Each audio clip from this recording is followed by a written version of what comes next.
Discussing social protection today, many experts in the field states that social protection needs to be rights-based and not only for the deserving poor.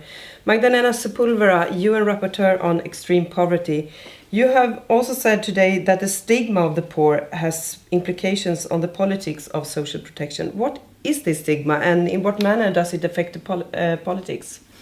It is affected in many ways. The stigma I'm referring to is this common prejudices that it's so rooted in societies that said that people living in poverty are lazy, that they do not care about their children's education or health, that they're criminal, dishonest. As I said, these prejudices are so rooted that oftentimes infiltrate the way in which public policies are designed. Therefore, we have this political discourse that oftentimes is disseminated by sensationalist media, saying that it is important to have policies that reach only to those poor that deserve it. So to exclude those who are dishonest and criminal or lazy, etc. So as a consequence of this, there are several conditions and requirements that are put in place in particular in social assistance programs in order to leave out those who are not deserving. This is extremely problematic.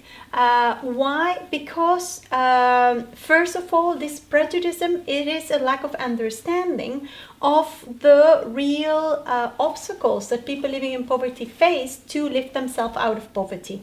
So oftentimes it's really not that they do not care about the children's health or education or they're lazy, it's just the lack of opportunities to work or the lack of opportunities to improve the life of their children because of several structural problems that they face.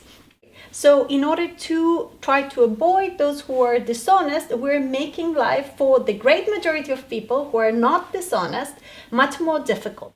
So this is absolutely problematic.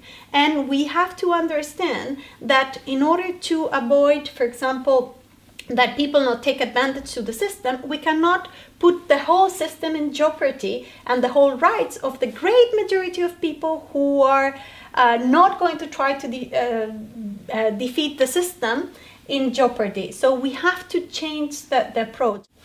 Yeah, you have also mentioned this gender dimension. What areas in social protection system and social protection in general is particularly important to have this gender sensitivity?